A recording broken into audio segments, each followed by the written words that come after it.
Selamat pagi pemirsa, kembali lagi bersama saya Alfia Wulandari dalam acara kesayangan Anda, ASEAN News. Kali ini kita akan membahas topik yang berbeda, yakni mengenai kebijakan negara-negara ASEAN untuk pemulihan ekonomi selama masa pandemi COVID-19. Seperti yang kita ketahui bahwa pandemi COVID-19 telah menyebar ke seluruh dunia. Banyak negara yang terjangkit penyakit dan mengalami kerugian ekonomi yang sangat tinggi. Pandemi COVID-19 menyebabkan peningkatan pengangguran dan memberikan dampak yang signifikan terhadap kehidupan masyarakat. Untuk lebih jelasnya, kita akan berbincang dengan Menteri Ekonomi Indonesia, Ibu Sri Wulantika. Ibu Sri Wulantika, saya ingin bertanya tentang strategi apa yang dilakukan Indonesia untuk memulihkan ekonominya di masa pandemi COVID-19. Halo, halo Sia. Oke, baik. Strategi yang dilakukan pemerintah dalam menghadapi COVID-19 ini, di mana pemerintah meningkatkan pelayanan kesehatan untuk menanggulangi wabah COVID-19 ini. Kemudian pemerintah juga memberikan bantuan kepada masyarakat kecil, masyarakat yang terpapar COVID-19. Kemudian meningkatkan ketahanan dunia usaha dalam menghadapi wabah COVID-19. Juga pemerintah memprioritaskan kesehatan dengan melakukan PSBB dan alokasi anggaran percepatan penanganan COVID-19. Dilihat dari jumlah laboratorium. Dengan mitigasi resiko agar tidak terjadi serangan gelombang kedua. Kalau dilihat dari contoh kasus di mana daerah yang terpapar COVID-19 ini seperti DKI Jakarta, di mana pertumbuhan ekonomi itu selama COVID-19 merosot akibat PSBB.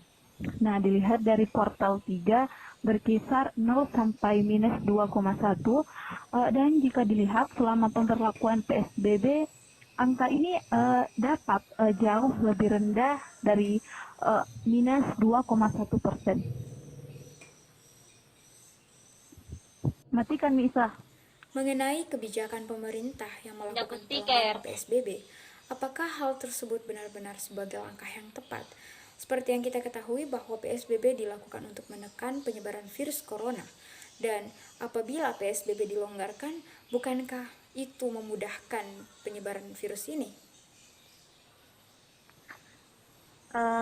Mengenai pelonggaran PSBB, pelonggaran PSBB ini telah didukung oleh protokol kesehatan, di mana kita harus tetap menjaga disiplin, jaga jarak, dan rajin melakukan cuci tangan. Kebijakan seperti ini tidak jauh berbeda dengan negara-negara lain. Toh kita juga sebagai menteri di sini sebelumnya akan mempersiapkan terlebih dahulu. Jika melakukan kelonggaran harus dilihat dulu data-data kesehatan apa meyakinkan untuk melakukan pelonggaran PSBB sampai sekarang atau ada perubahan lain.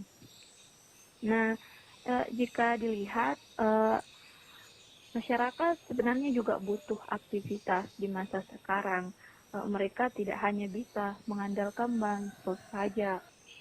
Kemudian selama pelonggaran PSBB ini juga masyarakat yang tadinya hanya di rumah sekarang mungkin sudah bisa melakukan aktivitas kerja tetapi dengan protokol kesehatan. Seperti melakukan rapid test yang dimana ini juga harus diperluas lah. Kemudian melakukan pembatasan jarak seperti contohnya yang kita lihat ya, seperti tempat duduk yang dibatasi, kemudian cara berkendara. Nah, ini semua sudah harus mematuhi lah protokol kesehatan. Nah, Baik, pertanyaan terakhir untuk Ibu Sri Wulantika. Jadi, ekonomi dan kesehatan ini merupakan dua hal yang sangat penting. Nah, bagaimana Indonesia bisa bangkit dari dua masalah ini? Oke, kita bisa lihat bahwa sekarang COVID-19 ini sudah memberikan dampak yang sangat negatif, bukan hanya pada kesehatan, melainkan sangat berdampak pada perekonomian negara. Nah, yang perlu saya tekankan kembali bahwa kesehatan dan ekonomi itu sama, mereka harus diselaraskan. Nah, menurut saya ini hal yang sudah tepat ya untuk menunjang pemulihan ekonomi dan penanganan COVID-19 secara maksimal. Karena ini adalah dua hal yang harus diperhatikan.